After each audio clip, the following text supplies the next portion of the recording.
Here are some key facts you absolutely need to know before betting on the 2026 World Cup. I'm Pavlos and welcome back to Wager Talk TV. I'm here to break down some key facts about the World Cup. But before that, we're running a nice promo. You can get all my plays for the entire tournament for just $149. That includes all 5% releases, all sides, totals, props, all the futures, all the live bets, you name it. And you'll get all the best numbers. All these plays are gonna be sent to you via email. So as soon as I load a play, you're gonna find it in your inbox. Why me? Because I made money in 8 of the last 9 major tournaments. That's World Cups, Euros, Gold Cups, Copa Americas, all the tournaments with international interest, with the national teams involved. A total of plus 129 units in the last 9 major tournaments. In the last Euro 2024, I was number 1 at Wager Talk with plus 44.46 units. Number 3 in the previous World Cup with plus 10.5 units. I'm doing extremely well in the summer months, and this is a summer month competition. Plus 277 units in the last 3 summers from June to August. Last summer, I made 63 units, number 1 in soccer at Wager Talk and number 3 in all sports. In 2024, plus 106 units in summer, number 1 in soccer, number 2 all sports at Wager Talk. And in 2023, plus 108 units in the summer months, number 1 in soccer again, and number 1 all sports. So you'll get every single play for the World Cup for just $149. That's a great price point, especially consider that each individual 5% max bet is valued at $39, and I usually have at least 3 or 4 of those in major competitions. So this comes down to roughly $3.80 per day, basically the price of a coffee over in the US, really affordable. So let's dive right into it. Now, right off the bat, this is the first time we've seen a World Cup this big. 48 teams are fighting for the title of the best in the world.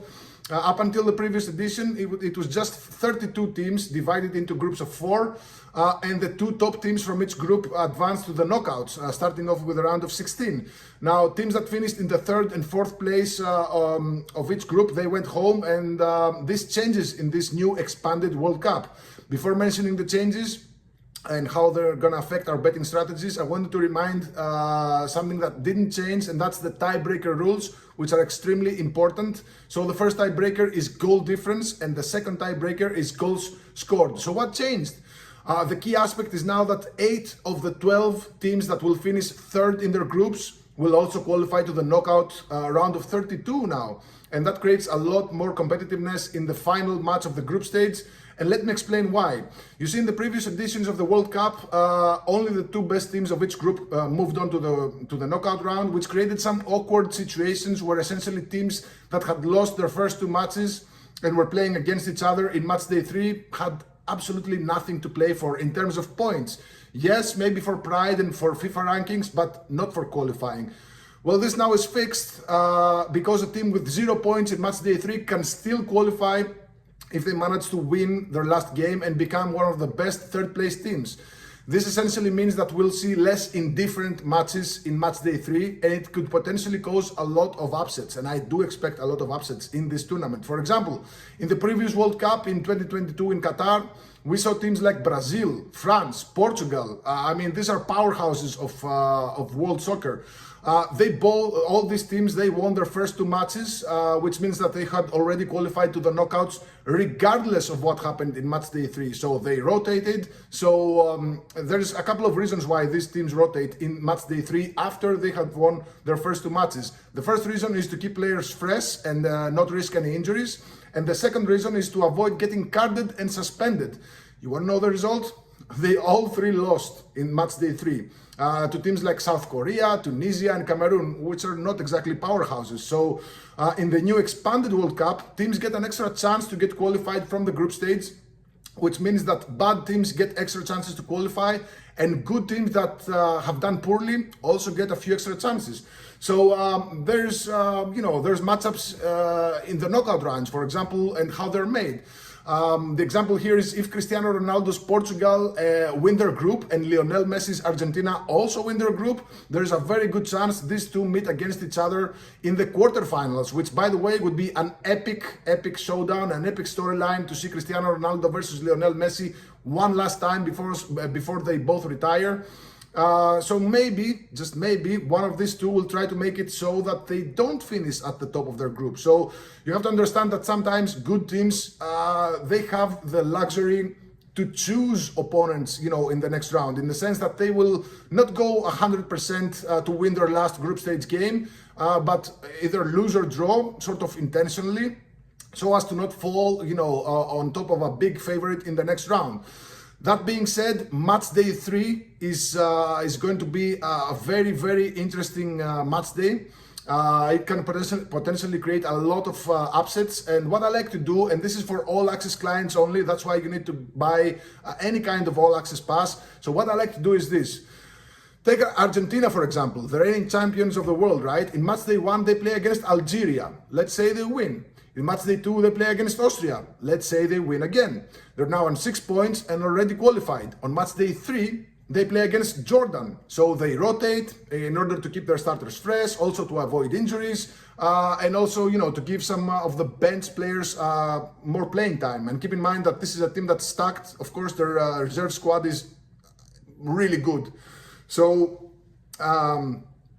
again, in the scenario where Argentina have won their 2 first matches of the group stage, they're gonna rotate in match day 3. So Jordan, for example, let's say that Jordan lost to Austria in match day 1 and had a draw versus Algeria in match day 2. They can qualify with a win versus Argentina's reserves, which are obviously they're pretty good, but that creates the fact that the 8 of the 12 third place teams also qualify to the next round, creates a lot of scenarios where teams that would otherwise be indifferent, now they can have a shot at qualifying. So another example in this group, if Argentina win their first 2 games, Jordan, let's say, had a draw versus Austria, a draw versus Algeria, now another draw versus Argentina in match day 3 could see them through as one of the best third place teams.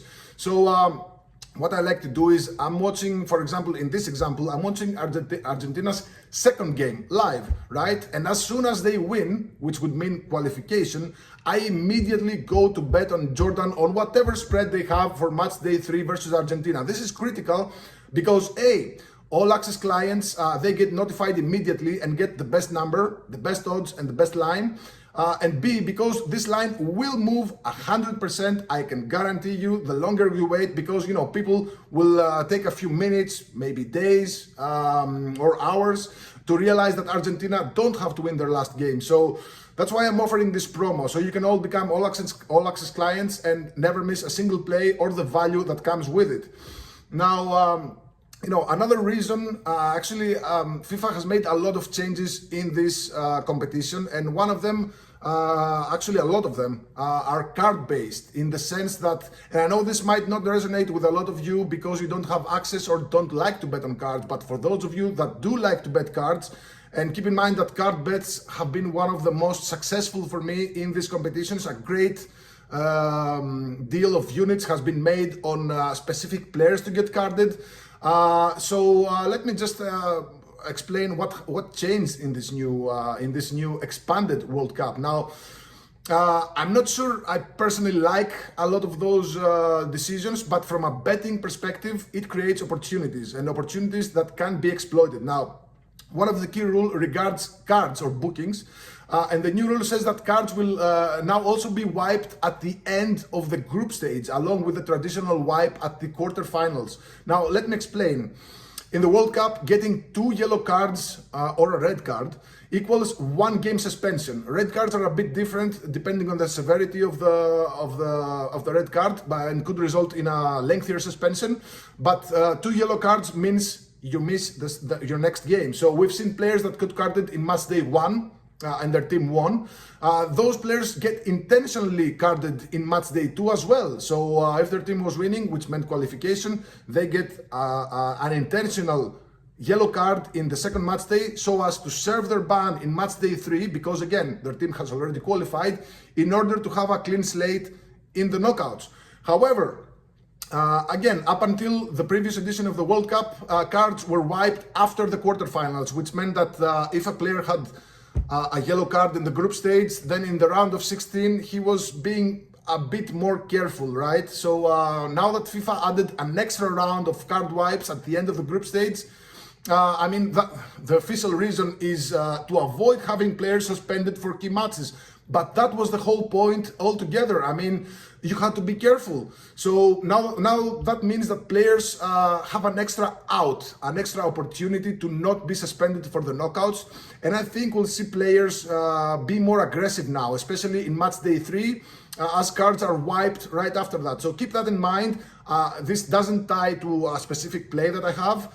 It's gonna be like a game-by-game basis. We're gonna see who gets carded, we're gonna see what his team has done, who is the next opponent, who is the referee, because referees are the most important aspect of betting on cards. Now, another reason why I personally expect a higher card count is a bunch of new card rules that FIFA announced. For example, 2 new red card rules are now in effect. The first one is any player covering their mouth in a confrontational situation with an opponent may be sanctioned with a red card. And that was spurred by what happened in the Benfica versus Real Madrid match in the Champions League, where you saw Vinicius and Prestiani, you know, a Brazilian and an Argentinian. These two hate each other.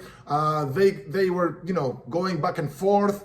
You can never really know what they said. It's your word versus mine. So it was a big mess. So FIFA said, okay, nobody covers their mouth. We have cameras that are gonna be able to see what you said, and we're gonna either ban you or not. So that's the first reason to get a red card. The second one is any player who leaves the field in protest of a referee's decision can be sanctioned with a red card, and that was spurred by what happened between Morocco and Senegal in the Africa Cup of Nations final, where Senegal, they left the pitch in protest, came back, I don't know, maybe 15 minutes later to finish the game, saved the last minute penalty kick, and eventually won in extra time. When, by the way, the African Federation came back like 2 or 3 months after that, and they stripped Senegal of the title and gave it to Morocco. That was silly stuff. FIFA said, we don't want any of that. So if you leave the pitch in protest, you're red carded. So all that being said, I expect more cards in the group stage matches, especially in match day 3. Again, as there is a card wipe happening right after. And I believe that we're gonna see a lot of dogs pulling upsets. I mean, I know there's a lot of fan favorite teams like France, like Portugal, Argentina, USA maybe. You have to keep in mind that these smaller teams, they dream about playing in the World Cup all their lives. I'm not saying that they're gonna go through the group stage, but they can surely cause upsets because, you know, a lot of these teams will fly under the radar, but these are still professional players. They got players playing in big European leagues or big leagues in America. So I believe this is a tournament where, you know, several of the big favorites are not gonna have an easy time.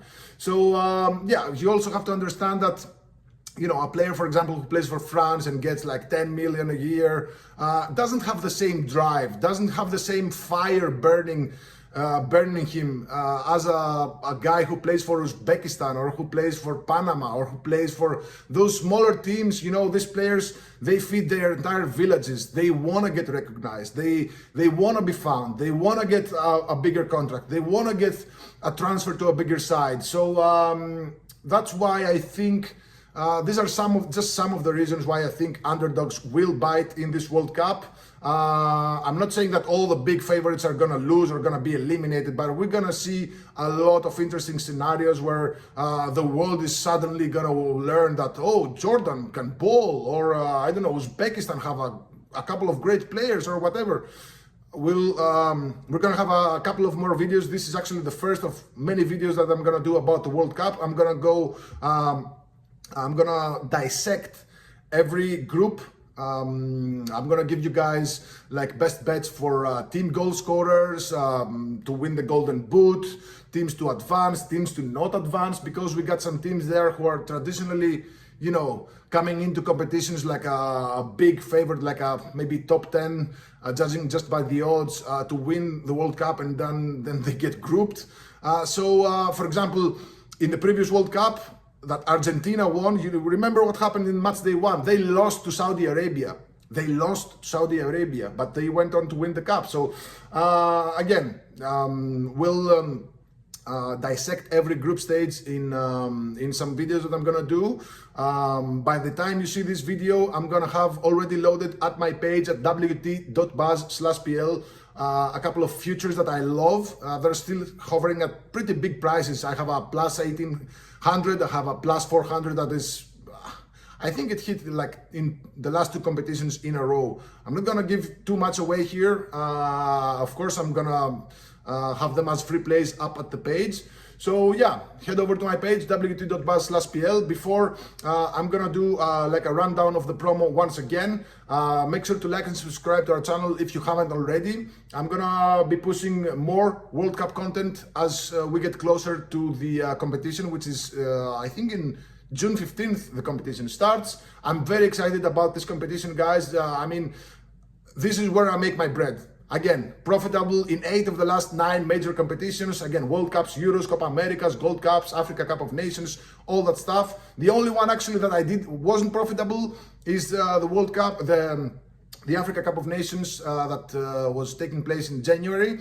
And I just lost that by like 6 units, and I would have broken even if Senegal hadn't left the pitch and if Morocco had converted their penalty kick. So, I mean, the only non-profitable major competition was this AFCON, minus 6 units. All the other ones combined, plus 129 units, plus 277 units in the last 3 summers. Number 1 in soccer last summer, the summer before that, and the summer before that. 3 years in a row, I'm number 1 in soccer in the summer. I know these competitions very well.